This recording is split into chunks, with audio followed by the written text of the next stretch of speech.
What if the last face you saw on a dark highway wasn't human at all?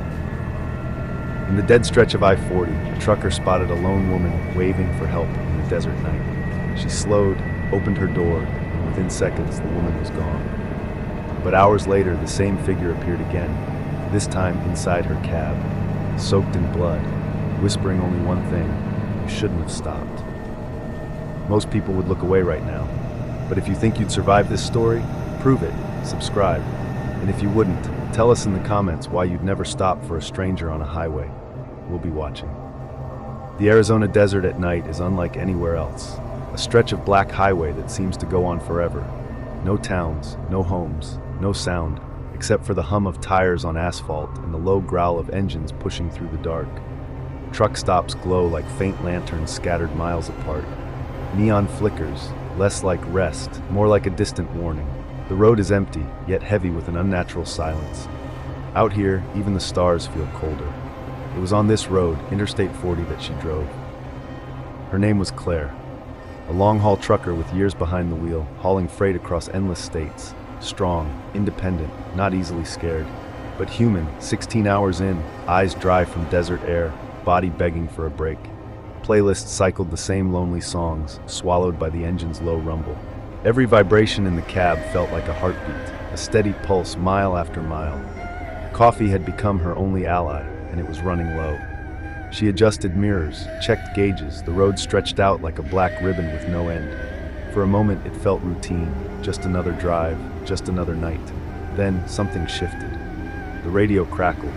Static bled through the speakers, sharp, jagged, like a voice trying to push in from somewhere it didn't belong. She tapped the dial. It wouldn't clear. Headlights swept the brush. A figure stood at the edge of the road, too still, too far from anywhere. She blinked. Gone. Exhaustion, she told herself. Tricks of night driving. But the cab felt heavier now. Every mile forward pressed her toward something she couldn't name. What she didn't know was that the highway ahead was already waiting for her. She had been driving for hours when the first sign appeared. On the shoulder, barely caught by her beams, a figure, a woman. Arms raised, waving frantically, signaling for help. Claire's hands tightened on the wheel. Blink once, twice, still there. The truck's lights reached her fully, and Claire's breath stopped. A torn dress hanging in strips, hair clinging to her face as if soaked, though the desert was bone dry. Skin so pale it reflected the headlights wrong. Her lips moved, like a whisper Claire couldn't hear. Only the wind pressed against the cab. Claire eased off the accelerator. Gears groaned down. Her gut twisted. Something was wrong. The woman kept waving, desperate. Every second mattered. Stories warned about ambushes, staged cries for help. This road knew crime as well as sand, but that face, what she could see of it, was terror. Claire pulled to the shoulder. Brakes hissed, gravel crackled. The rig settled. Headlights pinned the spot where the woman stood. Now, no one. Empty shoulder. No woman. Claire leaned forward, squinting through glass, breath quickening. Had she imagined it? Shadows, reflections, fatigue. But the details had been too clear. Torn dress, pale face, frantic waving.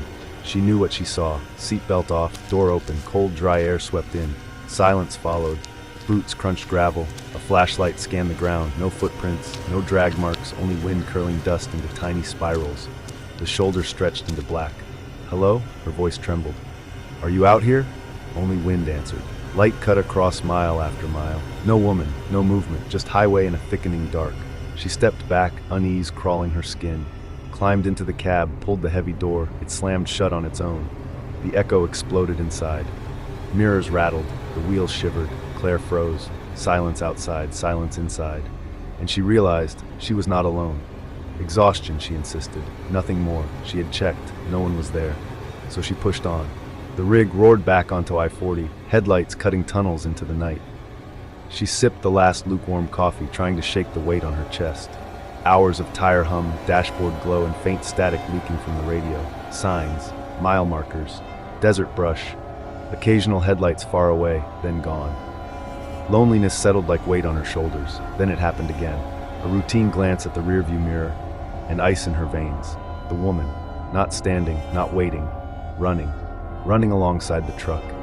Torn dress whipping in the wind, hair streaming back, feet striking asphalt silently, moving at an impossible speed.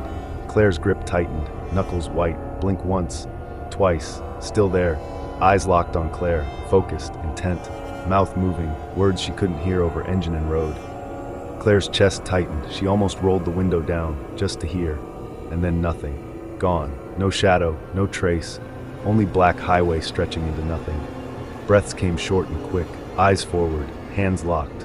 Whatever this was, real or not, she would not stop again. But deep down, she knew. She hadn't imagined it. She wasn't alone. She was being followed. By what? Would you keep driving, or would you stop? If you think you'd make the smart choice, subscribe now.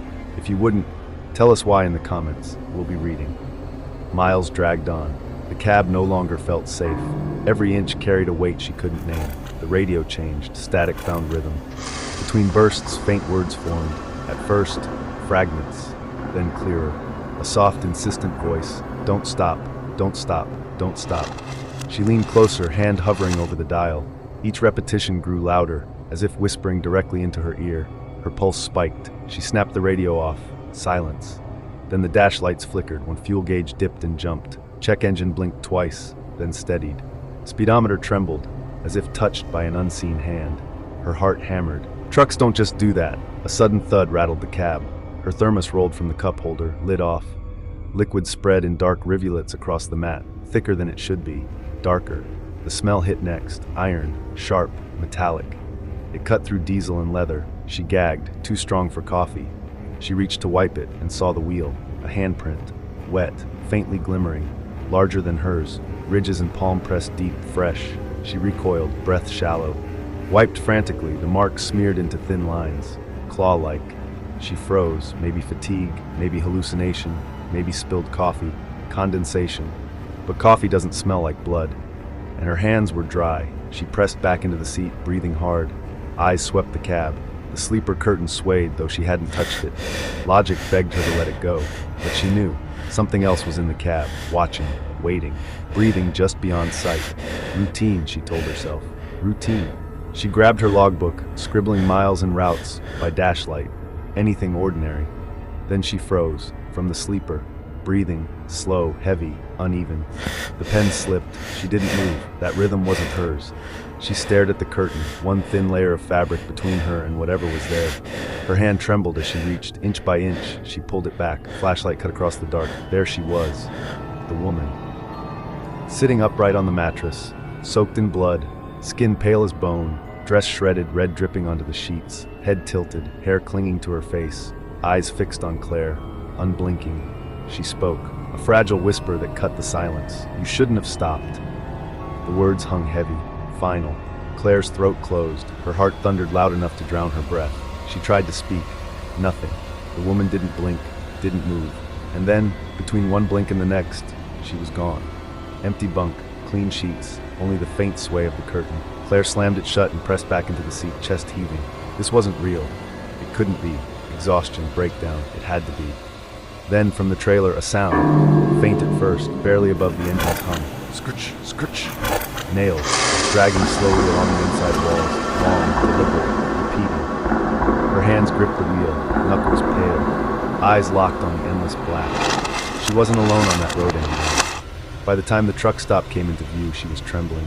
Hands ached from gripping the wheel. Throat dry. Every mile felt heavier than the freight. She pulled in. Neon buzzed weakly overhead. Rows of idling engines rumbled like tired beasts. She killed the engine. Silence rang in her ears. Boots on gravel. Cool air clung to her skin, but didn't shake the feeling of being followed. Inside, the cafe was nearly empty. Burnt coffee, fried food, a few truckers at the counter, faces lined with Miles, voices low. She took a stool, ordered coffee, tried to steady her hands, but the quiet felt pointed. Glances slid her way, wary, not curious. As if they already knew, one finally spoke, his voice all smoke and distance. You saw her, didn't you? She stiffened. The room seemed to pause. Another voice behind her. A woman on I-40. The air grew heavier. A third driver leaned in, voice low. She's been out there for years. Some say since the 70s. A wreck on the desert stretch. A young woman trapped. She waved for help, and nobody stopped. By the time someone finally did, it was too late. Claire's chest tightened. An older trucker, eyes tired from too much seeing, whispered. Now she waits, still waving, but not for rescue, for company. Anyone who pulls over, anyone who hesitates, she finds them. And once you've seen her, he leaned closer. She's already inside your cab. No smiles, no laughter, not entertainment. A warning. Claire drank in silence. The night waited outside, and she knew she had to go back to her truck. The only question was, what was waiting inside it? She turned the key. The engine rumbled. She stared at the highway ahead, leaving the safety of the lot twisted her stomach. But freight doesn't wait. Drivers don't stop for fear. She rolled back onto I-40. The night felt heavier. Every mile dragged longer. Desert pressed in on both sides. The road felt alive. She tightened her grip and forced her eyes forward. Then, the windshield began to fog, not in patches, evenly, deliberately, as if unseen lungs exhaled from the other side of the glass. She wiped it with her sleeve. Fog thickened again. Through the haze, letters formed, slow, deliberate. Too late. Her body froze. Words glowed faintly in the dash light. Hands pressed outward from the inside of the windshield, palms flat, fingers splayed, dragged downward with impossible force. Glass bowed and creaked, like someone trapped in the cab walls. She slammed the horn. The desert split with sound. The hands pressed harder. The radio came alive. Static first, then a cry beneath it.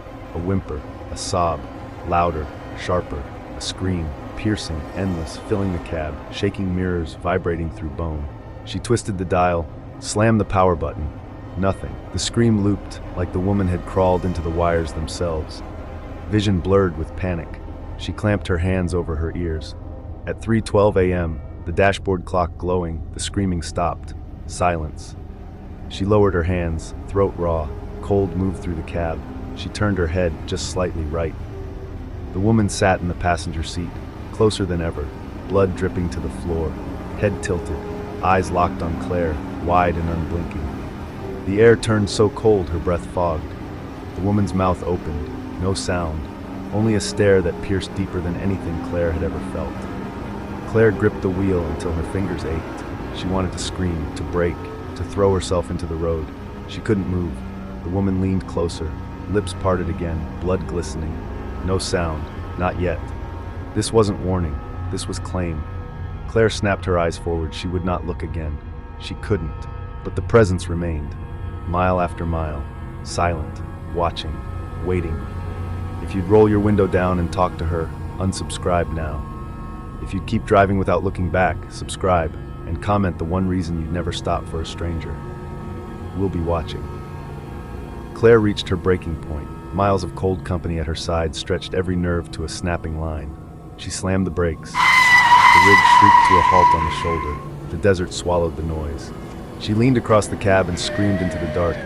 "What do you want from me?" Her voice vanished into nothing. No wind, no insects, only a thick, unnatural silence. Then a tap, soft, delicate, passenger window. She whipped her head. The woman stood outside, face inches from the glass, pale skin, blood streaks to the window. Tap, tap, tap, a patient heartbeat. Claire reached for the locks. They clicked on their own. Upward, one by one, driver's side, passenger side, sleeper. Trailer, deliberate, unpeeling her safety. Lights erupted, dome light strobing, dash flaring and dying, gauges spinning. Radio screamed static, then cut. Something moved with her. Not outside, inside. A voice touched her ear, cold breath on skin. Now you'll know what it's like to be left alone in the dark. Her body seized. Eyes darted, no one beside her, no shape in the empty. The engine died. Vibration vanished. Dashboard went black. Headlights blinked once, twice, and fell to zero. Darkness swallowed the world. No sound, no light, no movement. Only Claire, alone on the shoulder of I-40, swallowed whole by the desert night. The desert does not forgive, and it does not explain. At first light, another driver spotted the rig on the shoulder. Massive, still, but wrong. Engine dead, keys in the ignition. Doors swung open, swaying in hot wind, a faint iron smell in the cab. But no Claire. Not on the road, not in the trailer, not in the brush. They searched for hours. Nothing. Only one thing inside the cab. On the steering wheel, a single handprint. Wet, dark, soaked into the leather. Not hers. Since then, truckers on I-40 after midnight still talk about her. Some see Claire's rig ghosting along the shoulder, headlights cutting the dark with no one behind the wheel. Others pull alongside and glance through the window, empty. And sometimes it isn't the truck at all, it's her, a lone woman at the edge of the highway waving for help. pale face in the glow of headlights, a torn dress clinging as if still soaked, waiting, always waiting, for the next driver to stop, for the next one to open their door. If you think this was just a tale, you're wrong. Truckers on I-40 still see her, still hear her, and if you ever drive that desert highway, you might too. Subscribe if you're brave enough to keep your doors locked. If you won't, tell us why in the comments. We'll be watching. You shouldn't have stopped.